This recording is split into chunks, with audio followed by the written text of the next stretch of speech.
Bonjour à tous, ravi de vous accueillir pour ce premier webinaire de la Mutuelle Mieux-être. Nous sommes heureux de vous accueillir. Vous êtes une cinquantaine de participants inscrits.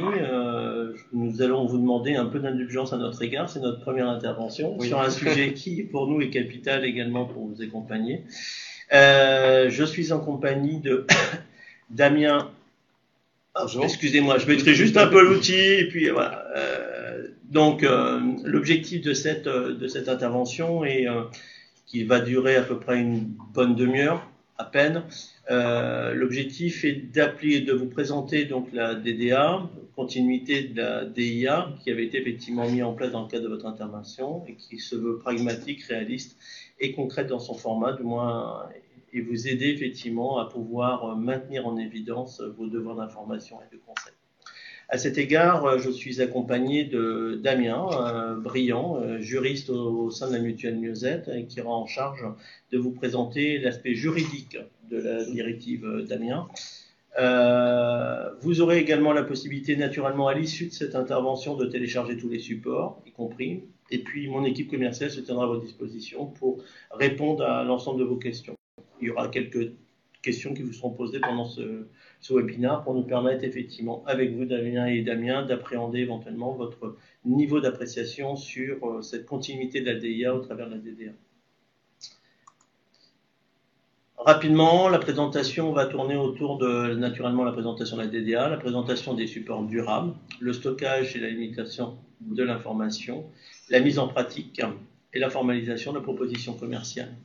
Ce webinaire, on a souhaité le rendre pragmatique, mais surtout pour vous accompagner dans l'appréciation d'un risque pas simple, qui est la prévoyance des artisans, des commerçants et des professions libérales, puisque ça met tout en œuvre éventuellement les questions que vos clients pourraient vous poser au terme de cette intervention.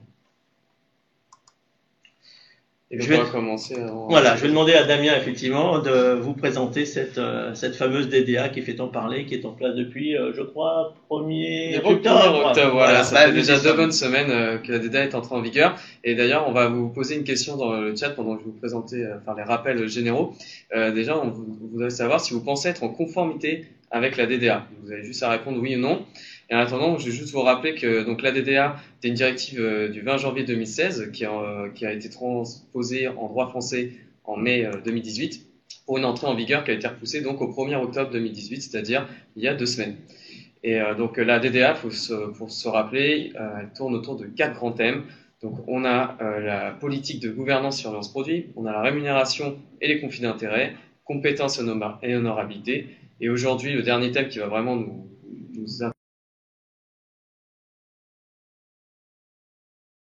intéresser, c'est les devoirs d'information et de conseil.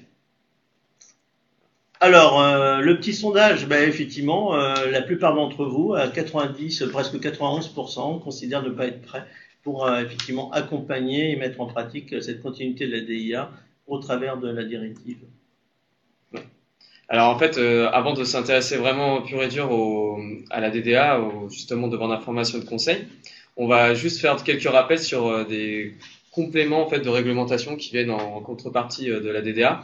Donc on a tout ce qui est réglementation de support durable qui a légèrement évolué ces dernières années, mais on a des standards quand même européens. Donc juste pour rappel, un support durable en fait c'est un support qui permet de se reporter ultérieurement aux informations et sans que ces informations soient altérées.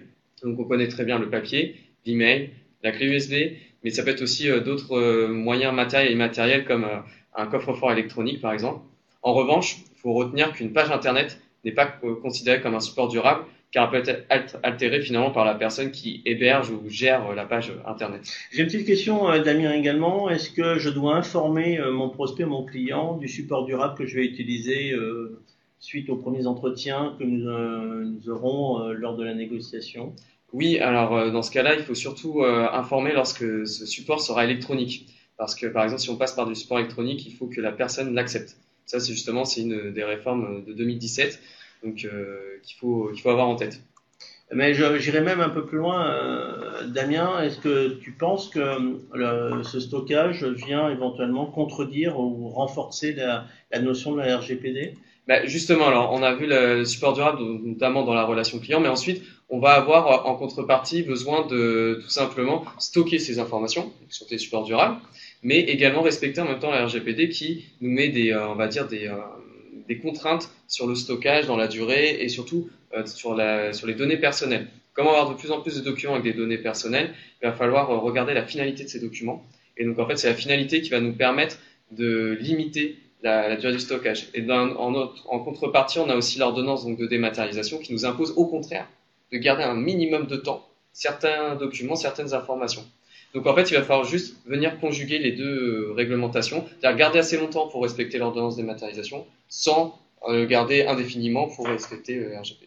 Donc si je comprends bien Damien, je dois recueillir les besoins de mon client, je dois stocker la manière et les informations que j'ai stockées, mais je ne peux pas les garder trop longtemps et je dois l'informer de la manière dont je vais le stocker sur un support durable et surtout pas une page internet, c'est bien ça? Voilà, ça. On peut le mettre sur une page internet ou un simple espace adhérent, mais ça ne suffira pas. C'est-à-dire que c'est une possibilité, mais c'est pas suffisant. Alors je vous propose de rentrer dans le vif du terrain et de regarder un peu la première approche. Alors naturellement, la plupart d'entre vous, vous êtes des professionnels du marché du travailleur indépendant, je ne vais pas revenir sur le principe, mais l'idée c'est de se dire effectivement au travers de la rencontre que je vais avoir avec mon client, la manière dont je vais pouvoir aborder pour appréhender avec lui sa couverture et sa protection sociale, qui passe pour la plupart d'entre eux par le décès, l'incapacité, naturellement l'invalidité et les régimes. Je voulais effectivement, au travers de ce schéma, vous donner les quelques orientations qui vont vous conduire à amener à rédiger vos supports et vos recueils de besoins avec votre client, prospect pour certains, quelquefois client avec lesquels vous travaillez. Et j'ai souhaité mettre en balance d'abord les risques, donc les risques de l'artisan qui devra arbitrer, mais également l'environnement que l'artisan, la profession libérale ou le chef d'entreprise doit prendre en considération pour se protéger. Alors naturellement, dans le cadre de l'élaboration de son plan de protection personnalisé, je dois tenir compte naturellement de son revenu d'activité, de ses frais généraux. Je dois regarder également toute cette notion de transmission de mon entreprise, de son patrimoine professionnel, de son patrimoine familial également, et la protection de sa famille. Alors, l'artisan, la profession libérale, le travailleur indépendant, naturellement, devra peut-être arbitrer entre ces 5 principaux piliers qui constituent la protection de son environnement. Donc, il est important également pour vous de tenir compte avec votre client de la manière dont il va arbitrer sur ses postes en termes de couverture, de prendre conscience également de la manière dont il est déjà couvert par son régime obligatoire et des moyens de protection qu'il a déjà mis avec vous, avec d'autres partenaires, avec son banquier, avec son CGPI par exemple, de manière à essayer d'optimiser au meilleur coût, puisque ça sera l'une des questions qui va vous être posée au travers de la DDA, de lui permettre effectivement d'arbitrer et de prendre en considération son arbitrage. Donc, effectivement, regarder de manière plus générale l'approche de son client, vérifier avec lui ses besoins réels et la manière dont il veut les couvrir, de manière également à le responsabiliser sur la manière dont il va fonctionner pour protéger son patrimoine professionnel et personnel, mais également son revenu d'activité. Alors naturellement, ça doit passer par la formalisation de la proposition commerciale, donc qui est effectivement suite aux premiers entretiens. Et pour ça, des nouvelles obligations de la directive nous imposent de travailler au travers de l'élaboration d'une fiche de devoir de conseil, une fiche EPID. C'est bien ça, Damien? Oui, alors juste, on va revenir tout simplement sur le devoir de conseil qui existe depuis très longtemps en France. Il faut savoir qu'en fait, au niveau de la directive, on a voulu une uniformisation vers le haut, donc dans tous les pays européens. Donc il y a eu l'instauration désormais de 3 niveaux de conseil. Juste vous expliquer rapidement en quoi il consiste. Donc le niveau 1 consiste en fait à proposer un contrat qui va être cohérent avec les besoins qu'on a identifiés du client. Le niveau 2, c'est ce qu'on appelle la recommandation personnalisée. Et donc cette recommandation personnalisée consiste à sélectionner plusieurs contrats qui sont cohérents, comme ceux du niveau 1, mais on va en recommander un en particulier qui correspond mieux. C'est pour ça qu'on parle de recommandation personnalisée. Et ensuite, on a un niveau 3 qui est plus rare, qui est en fait ce qu'on appelle la recommandation impartiale et qui est fondée sur un nombre suffisant de contrats. Donc, même si on n'a pas un chiffre exact, on estime que on approche plus des 10 contrats que par exemple sur le niveau 2, on va approcher de quelques contrats. J'ai malgré tout une petite question, Damien. Oui. Souvent, on nous dit, la DIA nous disait qu'on devait effectivement présenter au moins 3 offres à son client en fonction de ses besoins. Il semblerait, selon ce que tu évoques, le niveau 2 permettrait peut-être à un courtier de pouvoir présenter une seule offre à partir du moment où il peut argumenter correspond à l'ensemble des critères exprimés par son client, c'est ça? Alors, pour vous présenter qu'une seule offre, ça va être vraiment le niveau 1. Le niveau 2, c'est en recommander une parmi plusieurs. Et le niveau 3, a fortiori, on en pourra en proposer une ou plusieurs parmi un plus grand nombre. En fait, c'est vraiment, mais par contre, ce qu'il faut retenir, c'est que plus on monte en niveau, plus effectivement, il faudra motiver le choix du contrat recommandé. Alors, si je schématise la relation et la segmentation de l'intermédiation au travers du courtage, on pourrait imaginer qu'un mandataire agent général se situe plutôt au niveau 1, qu'un courtier indépendant serait peut-être plus au niveau 2, donc dans la mesure où il aurait une approche un peu plus globale, et quelqu'un qui ferait plutôt du conseil dans l'environnement social de protection de son client devrait travailler davantage sur le niveau 3, c'est ça? Alors le niveau 3, je pense qu'il sera assez exceptionnel parce qu'on va être sur des situations très complexes, très particulières. Le niveau 2, a priori, devrait être plus courant pour le courtage. Ensuite, le niveau 1 sera plus au niveau effectivement des agents généraux et des assureurs, mais ça c'est la théorie. Justement, nous, on voudrait savoir quel type de conseil vous délivrez généralement. Si vous regardez votre pratique aujourd'hui, à votre avis, est-ce que vous êtes plutôt sur un niveau 1, un niveau 2 ou un niveau 3? Voilà, en général, on sait que les retours qu'on a, ça va être souvent du niveau 2, mais en tant qu'assureur, nous, on va être souvent sur du niveau 1 parce qu'on va avoir un ou deux produits maximum à proposer. Voilà, tout simplement. Donc, de toute façon, alors là, je vois, il y a déjà effectivement quelques.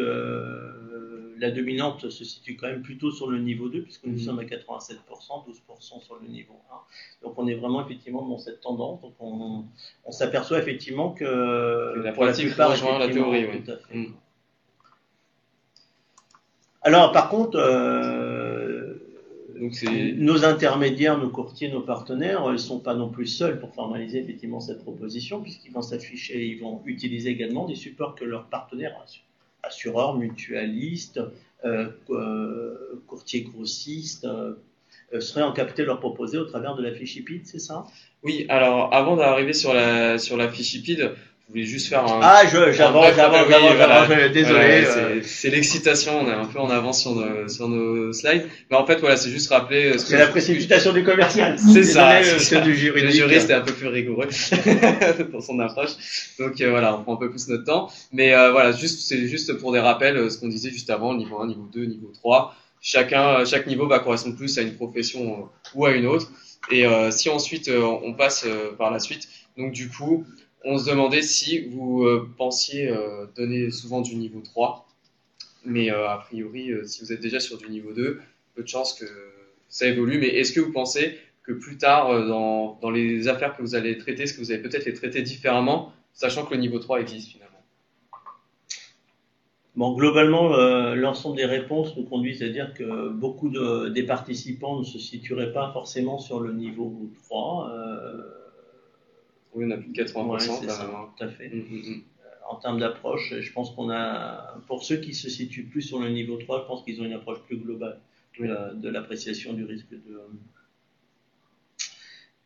Et ça illustre également la situation, c'est-à-dire que la base de la formalisation commerciale, vous avez pu le voir, c'est de tenir compte éventuellement de ces petites phrases clés qui peuvent vous aider, c'est de dire votre situation actuelle à vous, monsieur le prospect ou monsieur le client, je retrace ce que vous m'avez dit lors du premier entretien. Vos besoins tiennent compte des risques à garantir que vous avez souhaité garantir, du type par exemple du décès, d'incapacité, de l'invalidité, mais également de la perte d'autonomie. Éventuellement des revenus à garantir, qui sont plutôt mes revenus d'activité, mes frais généraux, éventuellement mes revenus de remplacement. Et puis également tenir compte du patrimoine à protéger, qu'il soit privé ou professionnel. Donc naturellement, en fonction de ce que vous m'avez dit, de ce que vous m'avez demandé d'aller chercher en termes de solutions, en termes de réponses, je tiens compte effectivement de ces éléments. Malgré tout, je tiens compte également du budget que vous m'avez affecté, du budget que vous avez souhaité optimiser, afin d'éviter les doubles garanties le cas échéant, mais ça nécessite aussi de responsabiliser le client ou son prospect à la transparence des informations qu'il va nous communiquer, et c'est ça qui est important dans la première étape, c'est de dire je retranscris ce que vous m'avez dit aux questions que j'ai pu être amené à vous poser. Et je tiendrai naturellement compte des arbitrages que vous avez faits, qui sont effectivement le revenu que vous avez souhaité choisir, forfaitaire ou non forfaitaire, les franchises que j'ai souhaitées, courtes ou longues, le montant des retenues avec ou déduction de mon régime obligatoire et naturellement ce que j'ai souhaité protéger ou seulement protéger tel ou tel risque. Donc on avait une petite question avant de passer sur la fiche IPID. Est-ce que vous pensez aujourd'hui être en conformité par rapport au devoir de conseil? Alors, on sait qu'on va l'approfondir plus après, mais est-ce que vous partez du principe que vous êtes plutôt en conformité ou non? Voilà. Et puis à la fin, on vous redemandera justement, après avoir exposé notre vision des choses, est-ce que vous pensez toujours être en conformité? Comme ça, on pourra comparer un petit peu.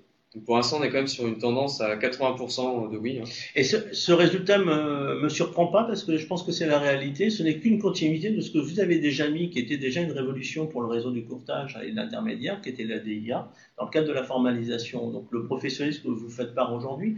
La seule chose qui va peut-être changer dans cette DIA, c'est plutôt la formalisation du support que je vais effectivement être en mesure de conserver et de présenter à mon client. Voilà. Et pour ça, vous allez être également aidé, pour ceux qui sont courtiers et qui ne peuvent pas connaître l'ensemble des garanties, des restrictions et du marché de certains partenaires au travers de la fiche IPID, c'est ça? Oui, alors la fiche IPID, ça va être vraiment une façon de formaliser finalement l'information produit, mais d'une manière standardisée. En fait, au niveau européen, désormais, pour tout produit d'assurance, on aura ce qu'on appelle une fiche IPID. Donc c'est une obligation légale, on a un standard européen, et le document permettra donc en fait au prospect de comparer des contrats, des offres d'assurance équivalentes. Est-ce que ça signifie, Damien, qu'on est plutôt sur une synthèse d'une notice d'information qu'on avait l'obligation de donner déjà avec la DIA à l'époque? Alors, on s'en rapproche un peu, mais c'est vraiment l'esprit vraiment d'aller à la standardisation et à l'information essentielle. On a tellement poussé le concept de la standardisation qu'on est arrivé à des pictogrammes uniformisés, une mise en page identique, et même des termes très très proches dans les domaines. Même les fédérations ont proposé justement des exemples. Donc, si on regarde un peu justement à quoi ressemble une fiche IPID, donc très rapidement, donc c'est un document que vous avez déjà rencontré. Donc, on a un recto où on a toutes les informations propres aux garanties et ensuite et aux caractéristiques principales en haut du produit. Et sur le verso, on va avoir finalement des informations qu'on retrouve généralement dans les documents contractuels, comme par exemple la couverture du risque au niveau géographique, les obligations de chaque partie, au moment des modalités de paiement, etc. Donc après, vous a mis dans le support qu'on vous donnera à la fin de la présentation, en fait, des bulles d'informations sur chaque rubrique pour vous expliquer, ou pour vous rappeler plutôt, à quoi chaque rubrique correspond finalement. Donc, si je comprends bien, quel que soit le partenaire avec lequel je travaille, la fiche IPID se présentera de la manière suivante, avec effectivement une présentation du produit et de son marché, et les mêmes pictogrammes qui devront permettre effectivement de reprendre. Si je schématise pour ceux qui font les harnais, est-ce qu'on peut considérer que c'est comme une tout risque sauf, c'est-à-dire que je garantis tous les risques sauf, c'est comme ça que je dois l'interpréter dans la présentation? On peut l'entendre comme ça, parce qu'on ne verra pas les taux de prise en charge, mais vraiment le type de garantie qu'on prend en charge, qu'on ne prend pas en charge, et celles qu'on prend en charge partiellement, qui sont dans les limites des garanties. Et si on regarde le verso, on voit aussi que là, par contre, on se concentre plus vraiment sur les garanties, mais vraiment sur l'exécution du contrat, la vie du contrat. Donc, autant la partie verso sera peut-être peu utile en courtage, autant la partie recto avec toutes les garanties permettent de rapidement comparer finalement deux produits assez similaires et voir vraiment où sont les différences. D'accord. Donc, on a vu ce que nous imposaient les directives, c'est-à-dire recueillir les besoins, les formaliser, les mettre sur un support durable tout en informant et rédiger l'ensemble sur un recueil de besoins qui sera naturellement, qui accompagnera la proposition commerciale. Mais malgré tout, il faudra effectivement consolider cette information lors de la remise du projet par la fameuse fiche IPID qui devra effectivement remise au client. Ça veut dire que si je remets une proposition avec 3 partenaires différents, je devrais effectivement remettre les 3 fiches IPID de chacun des produits, c'est ça? Alors ça, oui, c'est la théorie. Après, en pratique, théorie. Alors là, pour le commercial, on aime bien ça quand on nous parle de théorie. Il paraît qu'en théorie, tout se passe bien. Voilà. Un peu d'espace de liberté nous donne un peu de créativité, monsieur Damien. Alors non, on sait que ça, c'est la théorie. Après, dans la pratique, on sait qu'il y a toujours des petites différences. Donc moi, en tant que juriste, je ne vous dirai pas comment la pratique pourra se dérouler. Mais ce qu'il faut retenir, c'est qu'en fait, on va vers une formalisation. Donc le plus important quand on va avoir un contrôle de la CPR, c'est de se ménager la preuve, comme quoi la fiche IPID rentre bien dans le process commercial et qu'elle est remise en fait au client. Donc nous, notre position, c'est de partir du principe qu'on fera signer une attestation par le client, comme quoi il reconnaît avoir reçu certains documents, dont les documents contractuels classiques, mais la fiche IPID est un devoir de conseil donc formalisé sur une fiche ou un formulaire selon vos pratiques. Donc nous, c'est vraiment le but, c'est de s'adapter finalement aux pratiques sur le devoir de conseil et le recueil de besoins.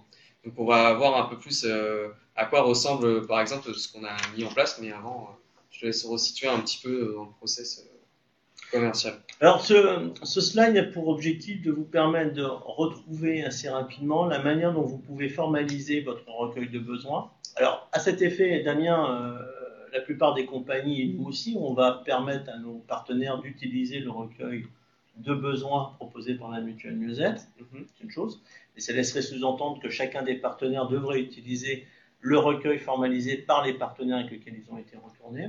Et je sais que beaucoup qui sont en catégorie 2 auront plutôt tendance à utiliser leur propre support, mais qu'ils ont déjà eux, aujourd'hui à leur disposition, puisque ça faisait partie des informations nécessaires au travers de la DIA. Alors naturellement, vous avez dans cette présentation donc la découverte des besoins qui va jusqu'à la remise, et on vous propose effectivement de tenir compte d'abord de la situation de votre client, qui tient compte de sa famille, de son patrimoine personnel et professionnel. Donc c'est relaté effectivement à la personne avec laquelle on travaille et l'environnement, mais ça permet aussi de responsabiliser son client sur les informations qu'il nous a communiquées. C'est naturellement tenir compte de son découverte et sa compréhension à la fois sur son régime obligatoire dont il dispose, et naturellement lui faire prendre conscience que tout n'est pas couvert, qu'il a des limites de garantie proposées. Et puis, naturellement, c'est d'adapter la couverture en fonction des priorités exposées par son client lors de l'entretien, qui va tenir compte, effectivement, du revenu d'activité, des frais généraux et de l'ensemble des garanties qu'il souhaiterait ou qu'il ne souhaiterait pas, mais également tenir compte de ses arbitrages. Et naturellement, de son besoin. Vous trouverez naturellement à la fin de cette présentation une proposition de recueil de besoins qu'on a élaborée, mais qui est plutôt un recueil de besoins de produits et non pas quelque chose de plus global ou général.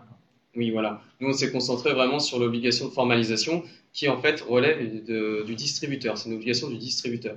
Donc, nous, on se place tantôt distributeur en direct et en courtage, on se place en concepteur. Et donc, les distributeurs, ce sont vous, les courtiers. Et donc, demain, nous, on vous propose d'utiliser notre outil si cela peut vous arranger, mais ou simplement vous inspirer. Mais le but derrière, c'est que vous puissiez formaliser et conserver ce recueil de besoins et ce devoir de conseil, par exemple, où nous, on a prévu de le mettre en encadré à la fin du recueil de besoins. Donc ça, c'est vraiment une obligation de votre côté. Nous, on se ménagera la preuve simplement par l'attestation, une photocopie de l'attestation, par exemple, du client qui certifie auprès de vous d'avoir reçu les documents. Et nous, on part du principe qu'on vous fait confiance et donc, du coup, on n'a pas besoin d'aller s'immiscer finalement dans la relation client.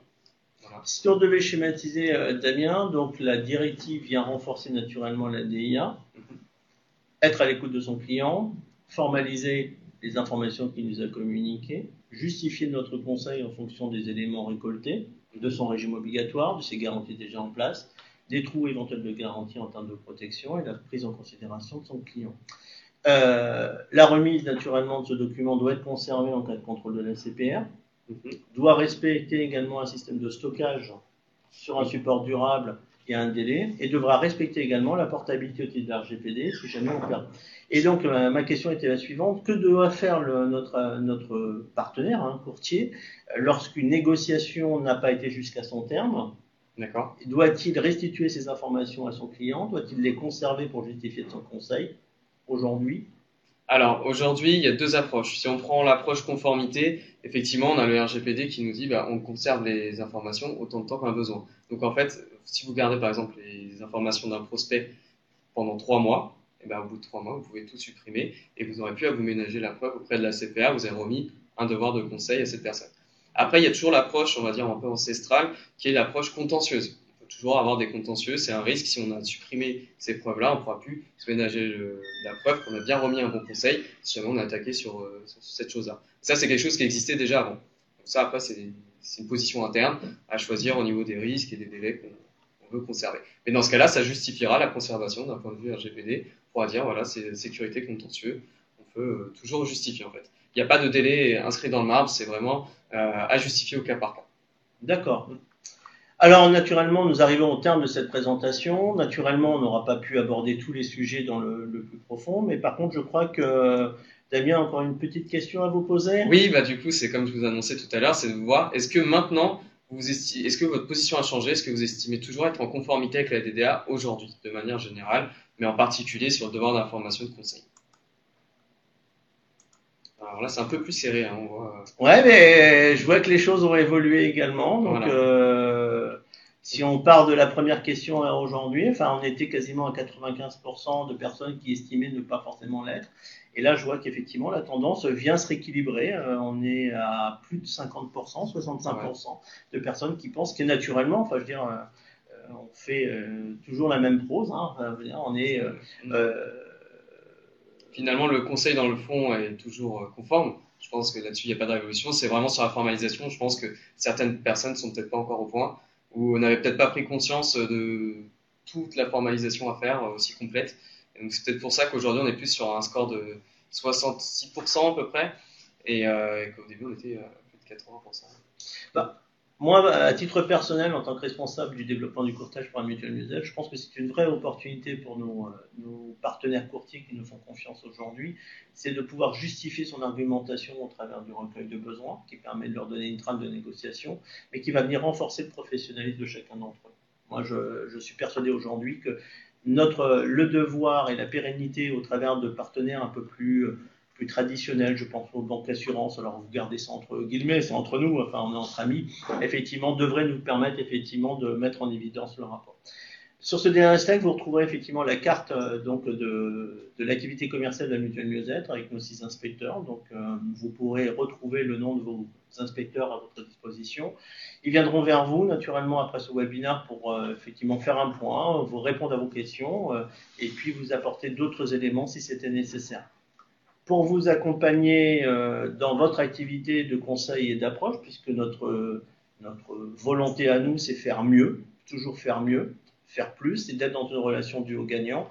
Nous mettons à disposition l'ensemble de nos partenaires courtiers, d'une organisation de 3 personnes, l'inspecteur courtage qui est effectivement la courroie de distribution entre la mutuelle Mieux-être et le courtier, adossé à un spécialiste de l'assurance collective qui est une technico-commerciale, et également du marché de l'individuel qui est une conseillère individuelle. Vous pourrez naturellement télécharger l'ensemble des supports sur ce site à la fin de cette présentation. Si vous n'avez pas la possibilité de le télécharger, vous avez un souci, n'hésitez pas à utiliser l'adresse d'Olivia Gonçalves dont vous avez été effectivement en contact. J'espère qu'on a été clair, on a pris énormément de plaisir, j'espère qu'on n'a pas parlé trop fort et merci encore de votre indulgence à notre égard. Merci, à très bientôt et puis nous vous proposerons un prochain webinaire, logiquement sur le mois de décembre, qui devrait tourner aux alentours du zéro restant à charge parce que ça sera un vrai sujet qui va modifier fortement l'approche du risque santé. Merci à vous, Merci bonne journée, bonne activité.